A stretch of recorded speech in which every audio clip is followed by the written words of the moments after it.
I love the sound of falling snow. It's kind of like watching lightning or seeing a shooting star. It's just one of those unique things you have no control over that doesn't always present itself, but when it does, it's a treat. I'm not really the hiking type, but when it's snowing out, I just can't help myself. We've all got those irresistible cravings. This happened during one of those snowy nights. I live in a woodsy area. It's not really in the woods, per se, but it's close enough. If I wanted to access an expansive, dense forest, I'd only have to drive a few minutes. I didn't have any major obligations the next day, so it was either a Friday or Saturday, probably a Saturday, because I remember being slightly hungover from going out the previous night. It also wasn't supposed to snow that night, which I remember specifically because I have a habit of checking the weather obsessively during the winter months. I was sitting in my room reading a book when it just started snowing abruptly, as if someone had just casually flipped a switch. I didn't even notice it at first, but by the time I realized what was going on, there was already a considerable amount of snow on the ground. Without thinking too much, I instantly knew what I wanted to do: take a snow walk. So that's what I did. The spot I drove to is pretty secluded for the most part. It's a local hiking trail that usually doesn't see that much traffic. I stepped out, admired the snowfall for a few seconds, and started walking. I didn't really have a defined plan in my mind. My only objective was to get deeper into the woods so I could more fully appreciate the snow. After about 20 minutes of walking, I was finally satisfied with how far I'd gone. But then, the literal moment I stopped to appreciate the snow, I heard something that definitely didn't belong there. It was a child's voice. It took me a few moments to even process what I heard. Just as I was telling myself my mind was playing tricks on me, I heard it again. The sound of a little boy yelling, "Hi." I know that sounds pretty benign, but it was just so freaky in the moment. It was quite literally the last thing I was expecting to hear out there, all alone in those woods. The other unsettling thing about it was that I couldn't really tell where the voice had come from.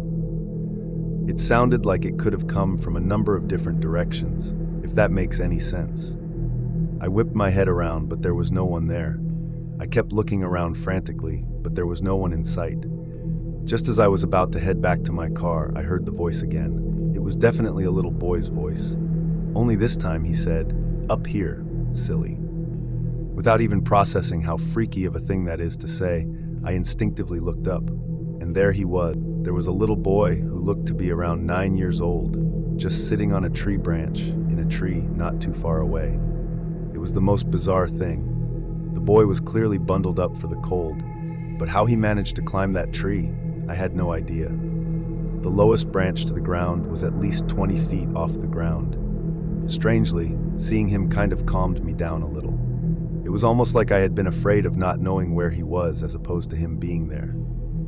I walked over to the tree he was sitting on, keeping my eyes on him the entire time. He was smiling this really wide grin that reminded me of the expression someone who hadn't learned to smile yet would make. My sense of security started disappearing the more I looked around, though. For starters, there wasn't a single footprint around the tree he was sitting in, meaning he had climbed up there before it had started snowing, meaning he had been sitting in that tree for at least 45 minutes. And that's not even mentioning the fact that he figured out a way to climb that thing in the first place. Like I said, it would have been exceedingly difficult to do so, even if you had climbing experience. The tree was perfectly straight. He would have had to shimmy me up 20 feet. He waved at me and I didn't waste a second. I asked him how he got up there, and he told me it was a secret. Then he just went back to smiling that awful grin. I didn't know what to do. This kid clearly didn't belong out there, and I felt compelled to do something. But what was I supposed to do? Try and climb the tree to get him down? Before I could think of something to say, he stood up straight on the branch he had been sitting on and said, "Watch this." Then, without warning, he leaned back and fell. He fell what must have been at least 30 feet. I screamed. There was nothing else I could do. I watched in horror as he landed directly on his back with a gruesome thud. I thought he was dead. There's no way any amount of snow could have cushioned that fall. I ran over to him, but before I could reach him, he sprung up off the ground and started running away from me. It was impossible. Falling from that height should have been enough to kill him. I screamed again, this time out of shock, and I watched as he ran off deeper into the woods. Even with the bright snow on the ground, it was still dark enough for him to run out of sight. I don't know what came over me. Instead of doing the rational thing and turning around, I ran after him. I don't know why. I know myself. If a situation like that were to arise again, I'd turn around 99 times out of 10. But I guess this was just that one time. That's the only explanation I can come up with. I regained my composure and started following his footprints, knowing he couldn't have gotten far. After a few seconds of running, I started to hear him laughing. Cackling is a better word. Honestly, it was really unsettling. It was like he was toying with me, playing a game while I was out there scared to death. His footprints passed a nearby tree, and as I was running past, I felt something latch onto my back. Before I could react, I was tumbling to the ground, and this kid was on top of me, clawing at my neck and shoulders. I started screaming and blindly grabbed at him, but he wasn't letting go. He started wailing too, and I could feel myself starting to bleed. He was tearing into my neck with his fingernails, and I thought he was going to blind me. I managed to stand back up, and with all my strength, I flung him over my shoulder. He hit the ground immediately, got up, and ran deeper into the woods, still laughing. This time, I didn't chase him. If it weren't for the cuts on my neck and the blood on my hands, I might have just stood there forever. The cuts didn't feel that deep, but there was an uncomfortable amount of blood. I hadn't been wearing a scarf, so I pulled off my hat and wrapped it tightly around my neck. My hands were shaking and soaked with my own blood, and I was having a panic attack. The next 20 minutes are really fuzzy, probably because I was so terrified and I had lost so much blood. The next thing I remember is being in the back of an ambulance, and then after that, I remember talking to some police officers about what happened. I got the medical attention I needed and was asked to recount my story like 10 times. At the time, I didn't realize what was so unbelievable about it. I would only later learn that while I had been in the hospital, the police had searched the area and found nothing. What's worse, they allegedly followed my footprints and only found the one set, mine. I remember being so emotionally distraught when I found that out. I was furious at the thought that they hadn't searched the woods thoroughly. But why would they lie? By the time I was discharged from the hospital and done talking to police officers, I didn't have much energy to do anything other than sleep. I can't remember if this was the day after or 2 days after. Like I said, things got a bit fuzzy, but I eventually went back to that hiking trail. It had snowed considerably since then, so it wasn't too surprising to find that my footprints had been snowed in. I searched the entire forest. It must have taken me hours, but there was no sign anyone had been there. This is still one of the freakiest things that has ever happened to me or anyone I personally know. This happened over winter break, my sophomore year of college. I was 19 and had the house to myself for a little under 2 weeks. During the second week, a massive snowstorm hit. The forecasts were predicting something crazy, and they definitely weren't lying. By the time I woke up that Saturday, there was already close to a foot on the ground, and it was still coming down hard. Plows couldn't keep up, and by late afternoon, the roads were basically impassable. I should mention that my neighborhood isn't your typical suburban setup. The houses are pretty spread out, and there's a lot of wooded areas between properties. It's nice in the summer, but in the winter it can feel kind of isolated. That day, with the snow piling up and no cars on the road, it felt even more so. I was bored out of my mind by like 6 p.m. The Wi-Fi knocked out while I was sleeping, so I couldn't even pass the time by playing video games or anything. For context, my only hometown friend is this guy named Ryan, and I knew he was around because I had literally hung out with him the day before. So while I was dying of boredom in my room, I got this idea that I thought was hilarious at the time. I was going to walk to his house and surprise him. The roads were undrivable, sure, but I figured I could make it on foot. It was only about 1.5 miles, maybe a little more. I'd walked further than that, plenty of time. Looking back, it was a pretty stupid idea, but I was 19 and bored and thought it would be funny to just show up on his doorstep covered in snow. The first part of the walk was actually kind of nice. The snow had stopped falling by then, and everything was covered in this thick white blanket. The street lights made everything glow, and it was weirdly peaceful. I could hear my own breathing and the crunch of my boots, but that was about it. There wasn't a living thing out there. About halfway there, the route cuts through this stretch where there aren't any houses for a while. It's mostly just trees on both sides of the road and a few empty lots. During the day, it's nothing special. But that night, especially with all that snow, it felt different. That's when it really hit me how alone I was. It was a really strange feeling. I kept walking, and out of nowhere, I saw headlights up ahead. The lights were pretty far off, but they were coming from the direction I was headed. I stopped walking and watched them get closer. It was definitely a snowplow, and it was moving really slowly. But then out of nowhere, it suddenly veered hard to the right, like the driver had lost control or was trying to avoid something. I watched them cut across the road and disappear into the tree. There was this muffled crunching sound, and then everything went quiet again. My first thought was that someone had just crashed, so I started running toward where I'd seen the lights go off the road. The snow was deep, and I couldn't move that fast, but the only thing on my mind was the thought that someone was hurt and needed help. It took me a few minutes to reach the spot. I could see where the vehicle had gone off the road, so I followed the tire tracks until I found it. The scene looked exactly as I predicted. A snowplow with its front end crumpled and smashed into a tree. Its headlights were still on, and the engine was still running. I ran up to the driver's side, preparing myself to have to lift someone through the snow. But when I got to the window and looked inside, there was no one there. The driver's seat was empty.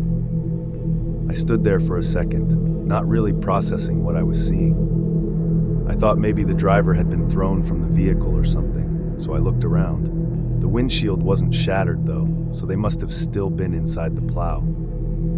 I checked the passenger side, but that seat was also empty. I ended up pulling the driver's door open in frustration, thinking maybe they had slumped down below the steering wheel, but there was no one there either. It took me a few seconds to realize that the entire plow was empty. There was quite literally nowhere else someone could have been. I remember just standing there in the snow, staring at this wrecked snowplow with its headlights still on and its engine still running, feeling like something was very, very wrong. There were no footprints leading away from the truck. Whoever had been driving the thing had just vanished. It's hard for me to describe what I felt next. I got this sudden, overwhelming sense that I needed to leave. It wasn't a thought so much as a feeling, like something in my gut was forcing me to get out of there. I trusted my gut and backed away from the plow. As I was walking back the way I had came, I heard a voice ring out from somewhere behind me. It was a man's voice, and he was yelling for help. I wanted to turn around and help. That was my goal in the first place, but every instinct I had was screaming at me to keep moving. I started running, and as I got further away, I heard the voice yell out one more time. It sounded much closer the second time, like impossibly close. No one could have moved that fast through such deep snow. I didn't turn around. I ran the entire rest of the way to Ryan's house. The joke was pretty much ruined at that point. I must have looked insane when his mom answered the door. I explained what happened, and Ryan's dad ended up calling the police. In the time it took the police to get out there and back amidst all that snow, Ryan and I had gone back and forth about what I'd seen probably a dozen times. He kept asking if maybe I imagined it, or if maybe the driver had walked away before I got there. But I knew for a fact that my eyes hadn't been playing tricks on me. When the police got to Ryan's house, they revealed something horrifying. Apparently, they hadn't found any tire tracks on that round at all. They had searched the entire road, but there was no sign that a plow had ever even been there. The officer actually accused me of making the entire thing up, and I had to argue my case. I was practically begging them to believe me. The officer ended up just leaving, and there was nothing I could do about it. I stayed at Ryan's that night. I didn't want to walk back home in the dark, and honestly, I don't think I could have even if I wanted to. The next morning, after the plows had finally cleared the roads, Ryan's dad drove me home. I've thought about that night a lot since then, and every time I do, I come to the unfortunate conclusion that what happened to me is just one of those unexplainable things. I guess it's possible that I hallucinated the whole thing, but that terrifies me just as much. I'm Sebastian, and I go by CB. This happened back when I was a sophomore in high school about 7 years ago now. I went to a private school in a nearby city, which meant I had to commute on public transportation every day. Train in the morning, train in the afternoon. It sounds tedious, but honestly, I didn't mind it. Most of my friends lived in the same general area, so we'd all ride together. And it became this social thing where we'd just hang out and talk during the commute. One of the hidden benefits of private school, honestly, getting people accustomed to commuting early in life. I was a runner back then, track in the spring, cross country in the fall. During the off season, I'd catch the train right after school let out around 3, and it would be pretty empty. Usually just the same group of high schoolers heading home. But during the season, practice wouldn't wrap up until after 5:30, which meant by the time I got in the train, it was packed with commuters heading back to the suburbs after work.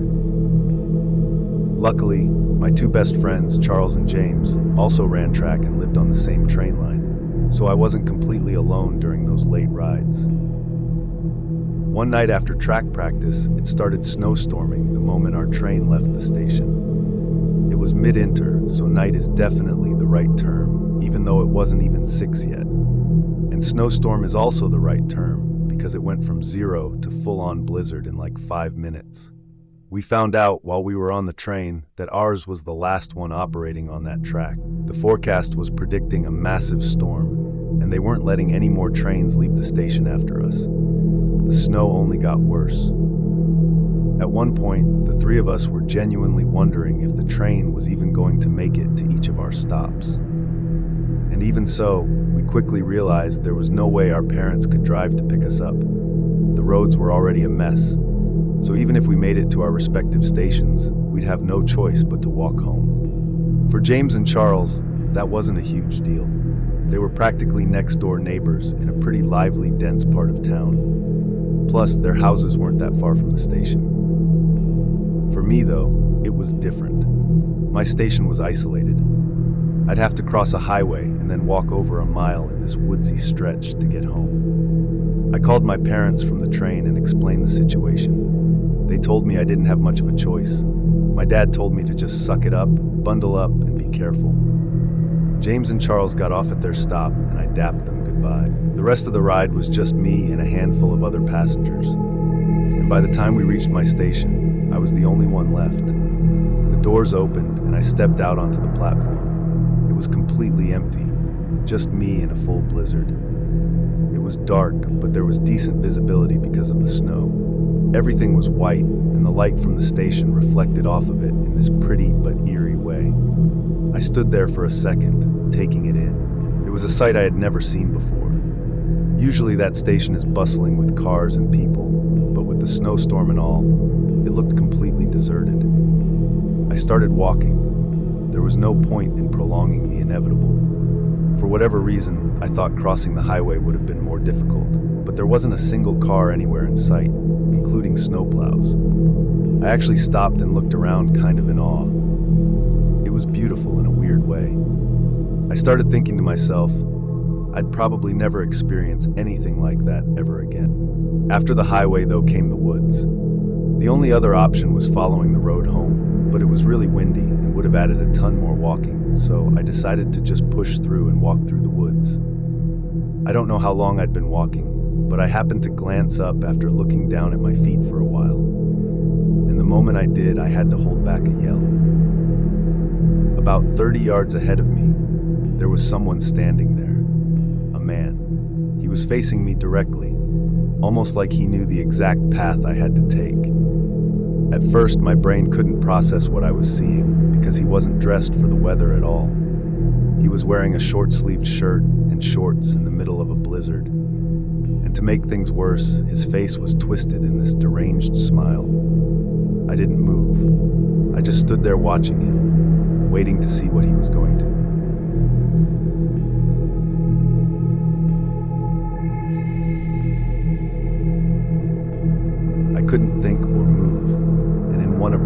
motion. He went from smiling and standing still to screaming and charging at me. It was literal horror unfolding right in front of me.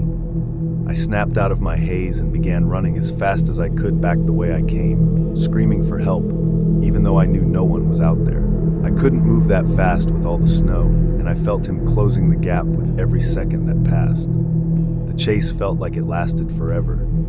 It was probably 5 minutes, but it felt like an hour. I finally broke out of the woods and hit the road, and only then did I turn around. He was gone, and that didn't make me feel much better though. I felt physically sick.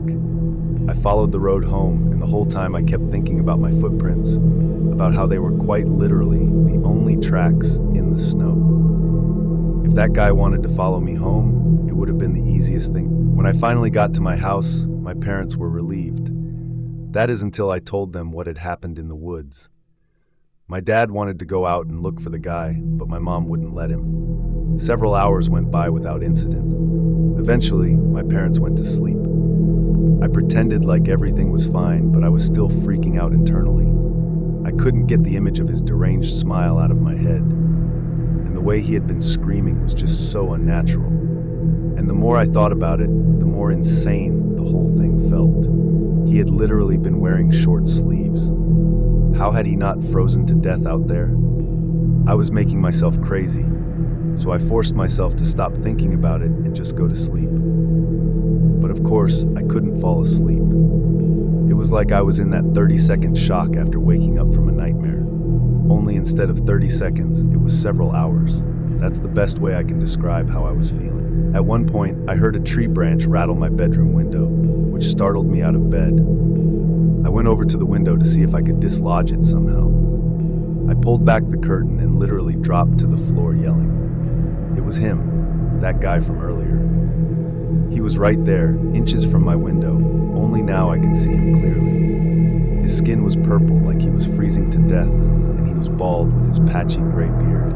My dad burst into the room and just barely saw that guy through the window before he took off. My dad went to go run out in the snow, but my mom stopped him and convinced him to call the police instead, which he did. With all the snow on the grounds, it took the police forever to get to our house. By the time they did, that guy was long gone. My dad didn't care though. The police could have easily tracked his footprints in the snow, which is what I was expecting them to do. But once the officers realized the tracks led into the woods behind our house, they told us they couldn't just go tramping through the woods in the middle of the night. My dad got furious. He got in one of the officers' faces and almost made it physical. In the end, the officers literally left without doing a thing. Nothing ever came of it. The police never bothered to follow up, and I never saw that man again. For all I know, he froze to death somewhere behind my house. But for weeks after that, I was terrified to be in my own home. I still have absolutely no idea how to explain what happened.